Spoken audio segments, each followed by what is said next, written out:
Hello అండి. అందరికీ నమస్కారం. నేను మీ సరోజినినండి. ఈరోజు త్వరగా 3 గంటలకే లేచానండి. పడుకుందామన్నా నిద్ర రాదులెండి. అందుకే లేచి పనులు చేసుకుంటున్నాను. వర్షం పడుతుంది ఒక దిక్కు. వర్షం పడ్డా పర్లేదు నా పనులు నేను చేసుకుంటాను అన్నాను. మా వారేమో "ఈ వర్షం పడుతుంది ఎందుకు లేచావే? ఒక అరగంట ఆగి లేవచ్చు కదా! ఒక గంట సేపు పడుకుందువు పా" అంటే ఇక నాకు నిద్ర రావట్లేదండి. అందుకనే ఈ పనులన్నీ చేసుకున్నానండి. ఊడ్చుకోవడం, చల్లుకోవడం ఆ టైంకి ఊడ్చుకోవడం, చల్లుకోవడం అంటేనే ఇష్టమండి నాకు. ఎందుకో అలవాటయిపోయిందండి అలాగా ఏమీ లేదు. అలవాటయిపోయి నిద్ర రాక ఈ పనులు చేసుకుంటానండి నేను.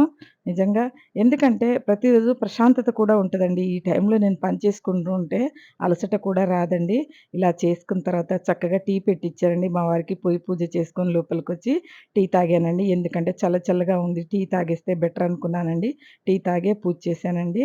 ఇలా పూజ ముగించుకొని చక్కగా వంట చేశానండి. మా వారు త్వరగా బయటికెళ్ళాలన్నారు. ఇంకా వంట చేసేసాను. గుత్తొంకాయ కూరండి. ఈ గుత్తొంకాయ కూర అంటే నాకు ప్రాణంతో సమానం అండి నిజంగా. దీన్ని ఒక కాలు కోడనంటారు. ఒట్టిగా అనరండి. అందుకే చాలా రుచి